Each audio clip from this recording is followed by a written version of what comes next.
All India students असोसिएशनच्या अध्यक्ष नेहा बोरा यांच्या नेतृत्वाखाली सुरू असलेल्या आंदोलनाच्या पार्श्वभूमीवर मनुवादी विचारसरणीला प्रोत्साहन देणाऱ्या शक्तींवर कठोर कारवाई करावी अशी मागणी भीम टायगर सेनेचे विशाल रामटेके यांच्या नेतृत्वात करण्यात आली आहे। याबाबत जिल्हाधिकारी वर्धा यांच्या मार्फत पंतप्रधान नरेंद्र मोदी यांना निवेदन सादर करण्यात आले आहे।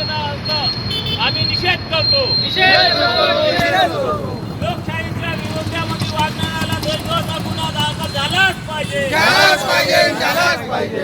मागणी अशी आहे की नेहा बोरा त्यांचा शांतीपूर्वक आंदोलन चालू होतं, त्याच्यावरती त्यांनी नीळ फेकून लोकशाहीला जो धक्का लावला हे आम्ही अजिबात खपून घेणार नाही आहे। आणि संविधान आपल्याला आंदोलनासाठी निवेदनसाठी परमिशन देते, आपल्याले हक्क अधिकार देते। त्या हक्कासाठी जर असं होत असेल तर आम्ही त्या गोष्टीसाठी रस्त्यावर येऊन आंदोलन करून आणि ह्याच्या हक्कासाठी आम्ही आवाज उठवू।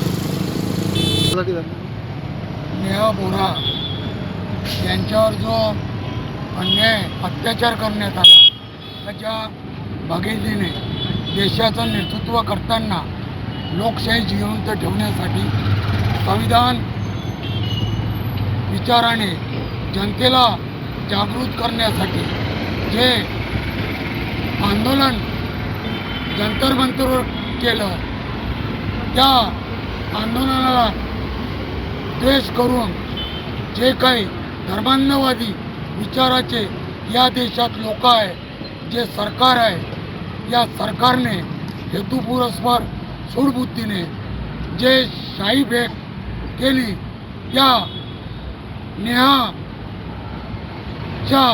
संदर्भात जो अन्याय केला, या अन्यायाच्या विरोधात या सरकारचा, या धर्मांधवादी लोकांचा आम्ही भीम टायगर सेना आणि रिपब्लिकन पार्टी ऑफ इंडियाच्या संयुक्त वतीने निषेध व्यक्त करतो।